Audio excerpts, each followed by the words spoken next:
You can open in the back. If you like me, I don't Slow. Bagian kelak show tadi. Where Jenny? There.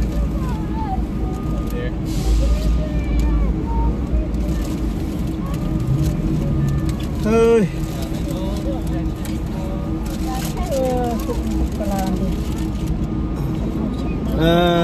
Hôm ba mong con chết vừa được, ba mong pram chết vừa được. Họ lời chỉ là lời chỉ ra.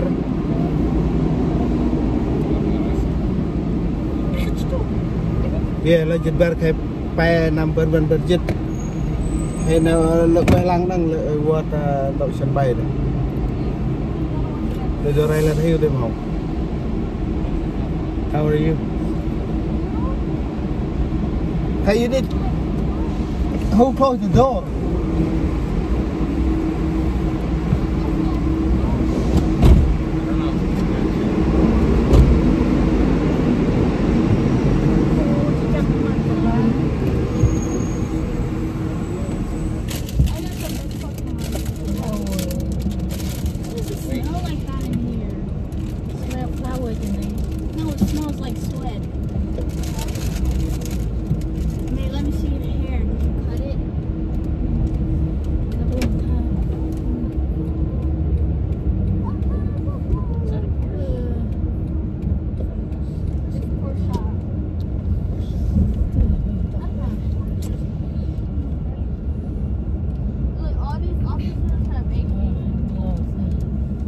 You see America?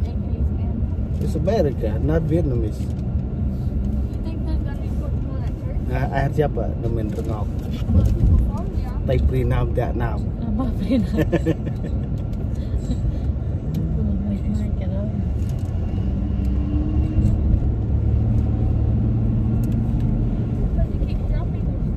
Lắm chàm bục vịt chè bữa mai bé bữa. You on music Ricky? Ý lối em pa nè màu phụ một số bạc nè màu. Pa tiêu là vụ đâm là ấy. Là ai trọ ở Việt Nam mà pa tiêu là phải thế. Là vụ đâm trò cứ trò. Ấy ai trọ? Màu cũng họ kẹt trò. Vụ đâm là pa tiêu hay trọ là lệ trọ là anh phải là. Họ cứ một cái tiêu prang đưa đây là. Cứ đưa vụ đâm quan rây mày. Một sai shop. Chuyện lại prang đi. Prang vụ đâm phải yêu ra. Oh. Cứ một cái đưa.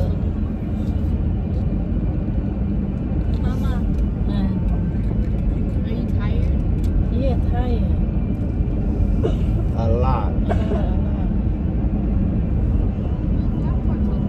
I know who you can turn radio, okay?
đầu tiên Tức quen này rồi cao chi ai biết đấy à thì anh chạy tức ra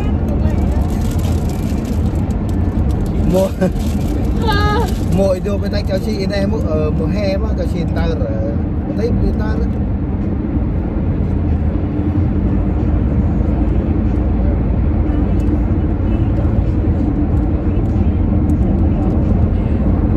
anh rồi hay gray phục tiền gray đắng làm mấy show Houston hầu hết phải check thì bạn bạn nửa mấy nữa đó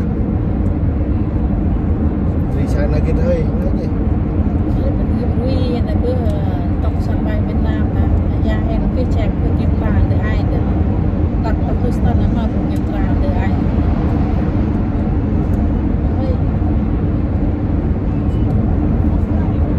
thì đầu tiên anh qua đây là dê giờ là anh hỏi sai dê là chỗ viêm tre là cha nó mượn mình luôn nữa không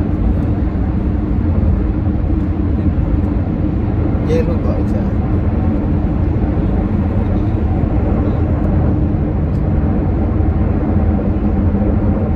talk a lot because I need to do YouTube không trên đây à ai còn đi ai coi nó chọn chứ nó chọn còn Where did you go, Mom?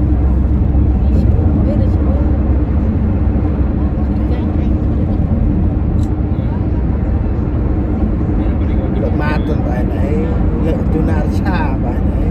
Nó ôm được tu na rất đôi ấy kìa. Nó là một lọ ca nó luôn. Nhiều lúc nó lúc đi mà tu một tu đó. Anh see anh nhốt hết nên để ai nó ôm chinh.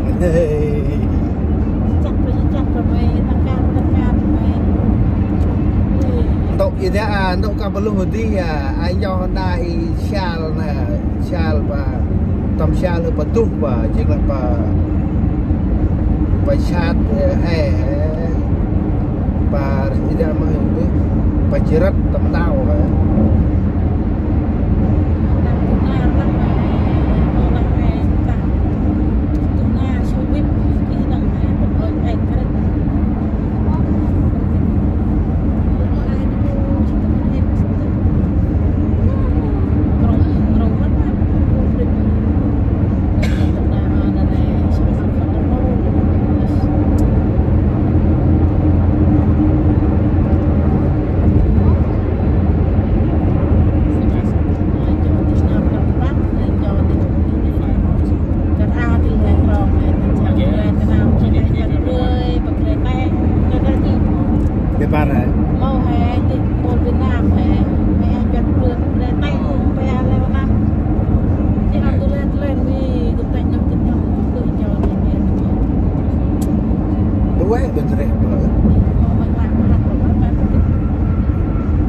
Để Honda cái lối nhé, hơi bỏ.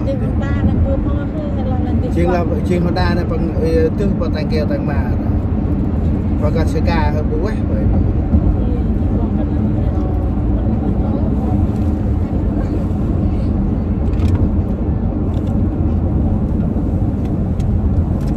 Ừ.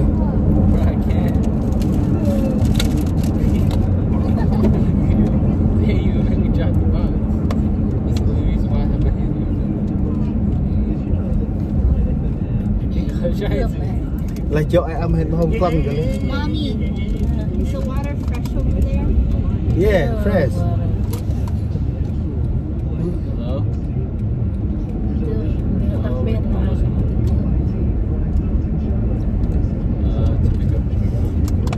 Hả? Yeah, we got her. Ở đây chủ tiền rồi đấy. Anh nhỉ?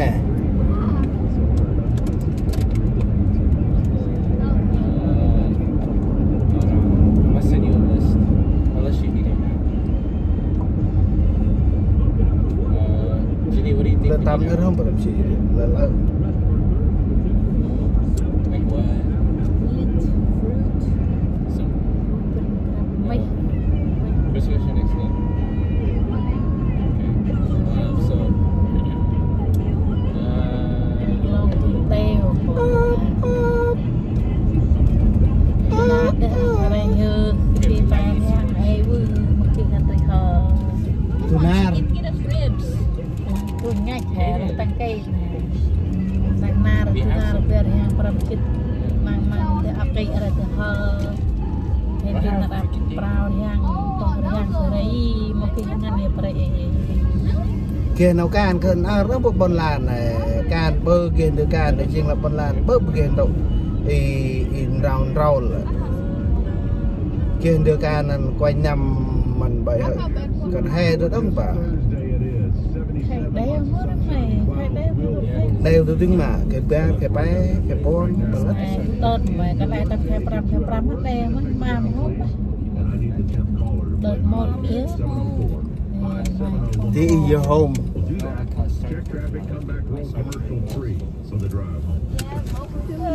tới nhà rồi go open the door again.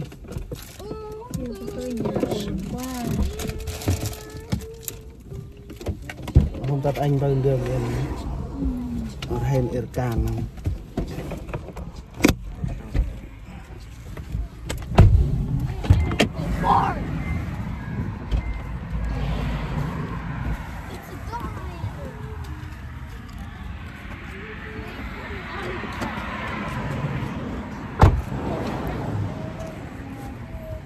khi này gì đi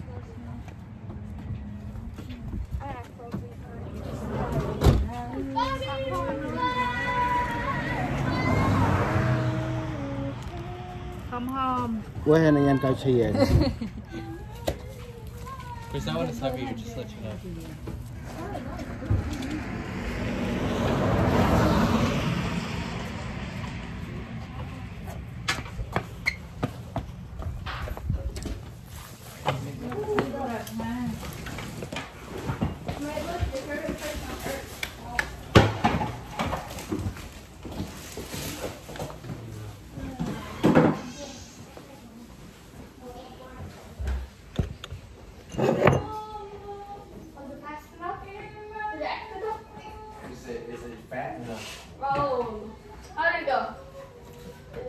Lalo chop pizza tama dia tadi.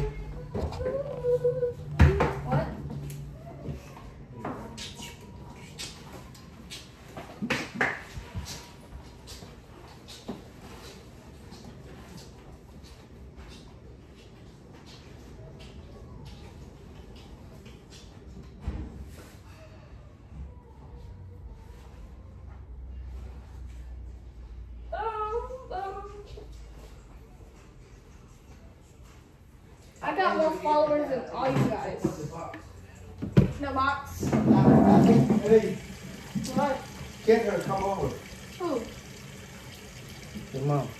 I have to put open thing to let the family know. Oh, this girl. Oh, 91, 169. I'm 14 tall.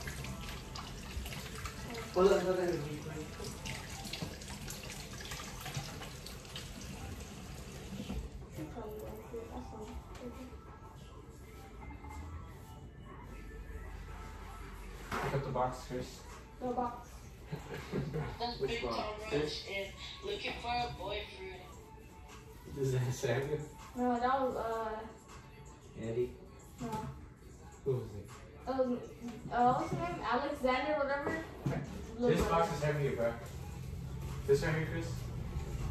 This box is heavier than this box. Here, pick it up. Pick them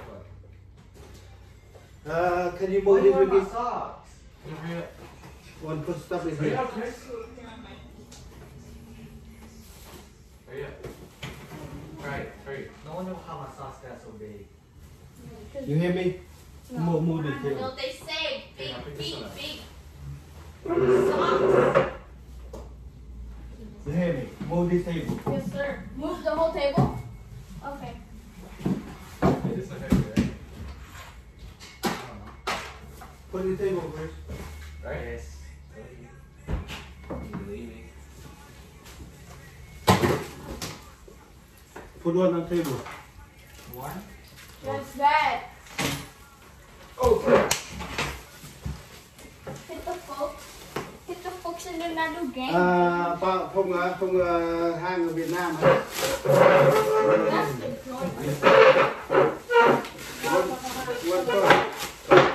Alright, it's time to work out now, guys. I gotta listen to Kiệt với ông với không phải gì đó. Đi nào cùng lớp.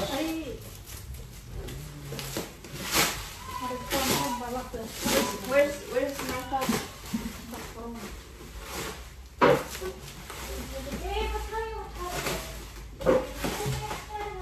Vậy là đi.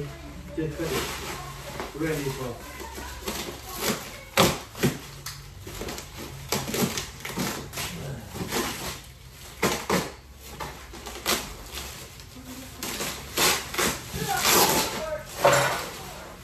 Tiêu.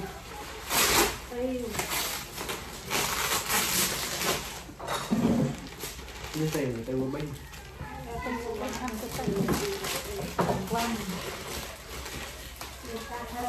dê anh nói thế thịt gà tiêu thịt gà tiêu chung ao rồi nó một tí mà Ôi, ăn đi ăn đi về tỉnh đi ăn phút mày đi ăn đi mà mai thì nhà ăn lại bật rồi you love this food too đi ăn cơm chốc rồi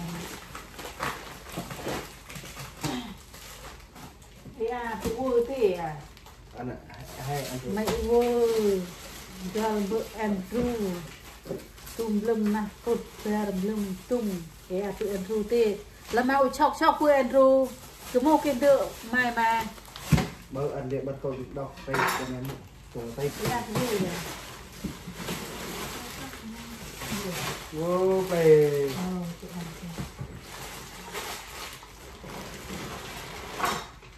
lên bàn.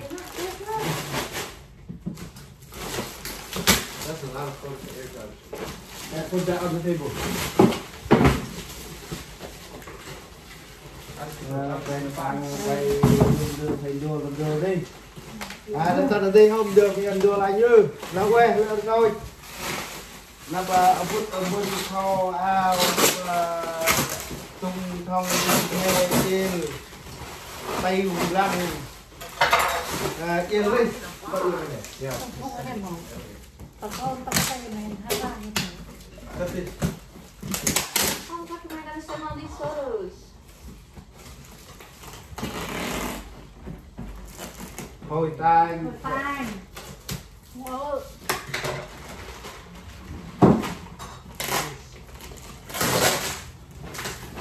Open dulu. Naput ternau.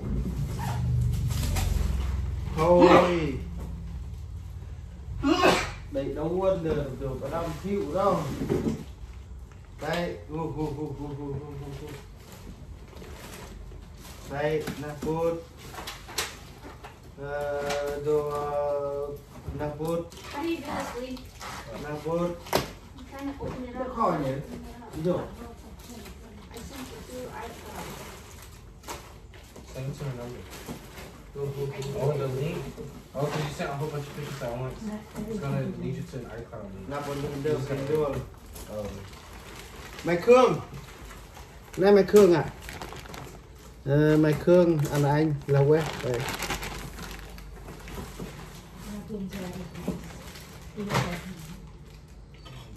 Wow, ಇದು ಇಲ್ರಿ ಇದು món đặc biệt. Ôm mẹ, mẹ thích của hử.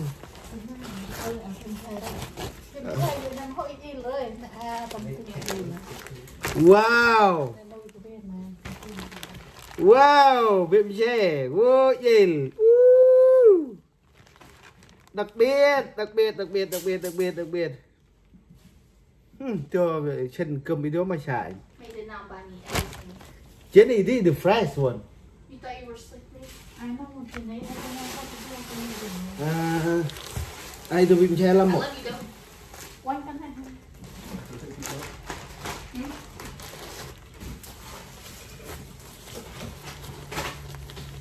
yeah bị che lắm.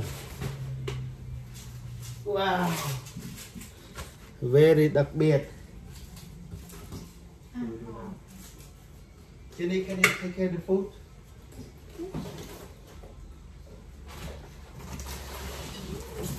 You don't do mực cà tơ Uche Andrew mực cà tơ cái tay nổ bơ mực cà tơ cà tơ thì ai che tìm nhau như thế được nè cái loan thì tôi chạy loan mấy anh cho mày xa ấy đây là quay mai được tắt tông. What is this? Quay khò khò mày Việt Nam á, khò mày Việt Nam $50.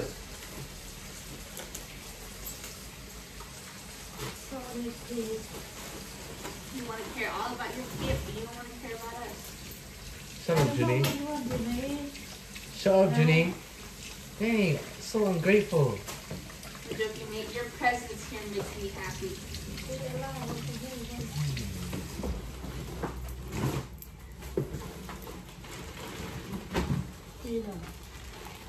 Well, let me tell you, I like you a lot, babe. Who's that?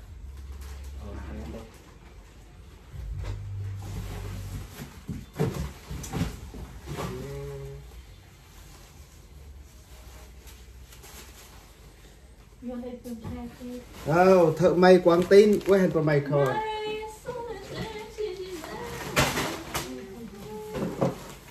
Look at this, look at this. Tí thợ may Quảng Tín quay hình khỏi.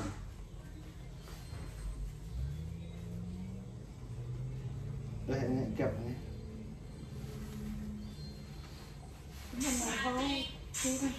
Thì chào Đức. Did you go take it out? I wanna finish to read all the stuff. Video che mực cà tơ. Video mà vừa được. Bữa hôm đuôi đi cái đó. Mà prem, chị prem.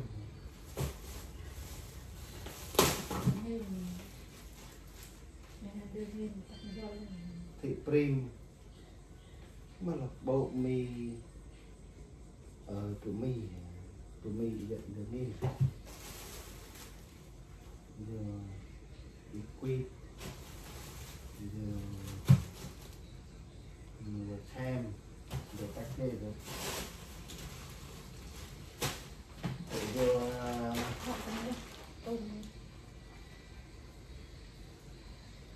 dục biàn còn biàn chứ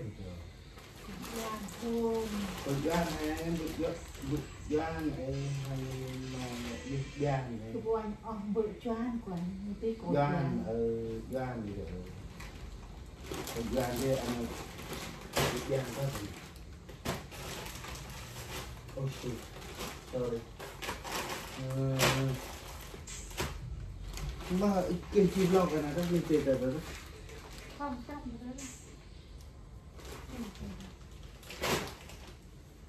đưa phun ăn bát không ấy đưa phun bữa quay chậm chẹp rồi đưa gây mà thứ tự choanh bây giờ múc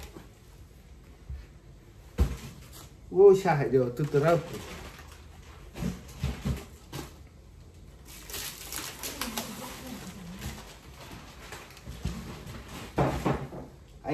ai clip bay đưa mất về để trong mà hại xa hay nào phải đăng là việc là rồi tôi ra mình vui nữa chồng bao rồi vui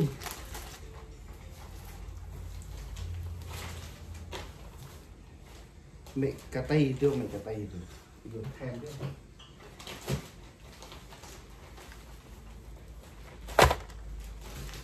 ở đây ai chứ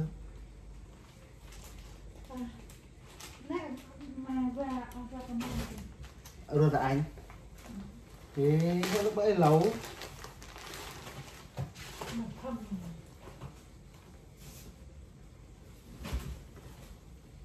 mày phẩm tôi mầm tặng ấy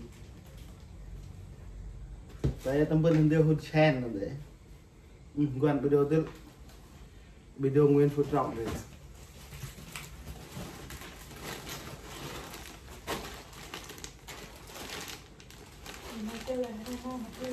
video tự chi các tự chi video không có phải màu màu ấy ăn các tô lăng thôi mà ăn các tô lăng bao và phụ em mới ăn rau video ít cao hơn cái gì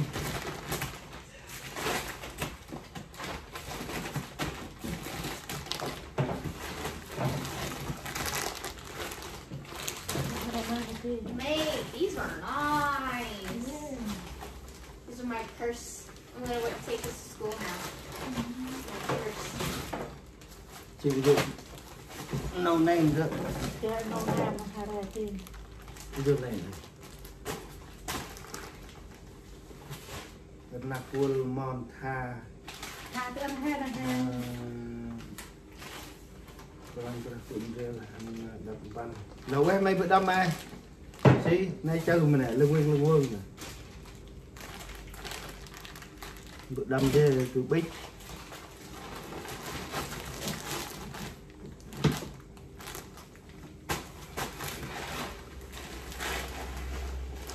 video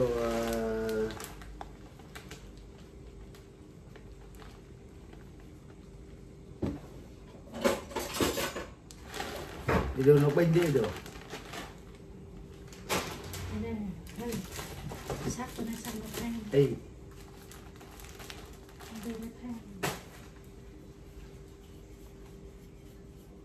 bữa chặt rồi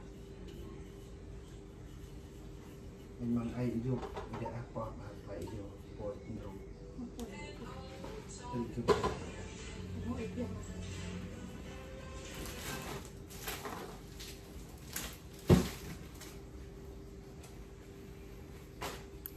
yes là quay lại ngồi gì món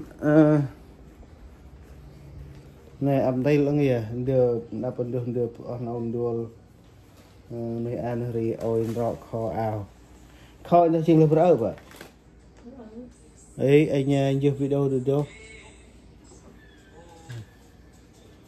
chỉ cho ray video tầm căng quá hết rồi anh chat TV bye.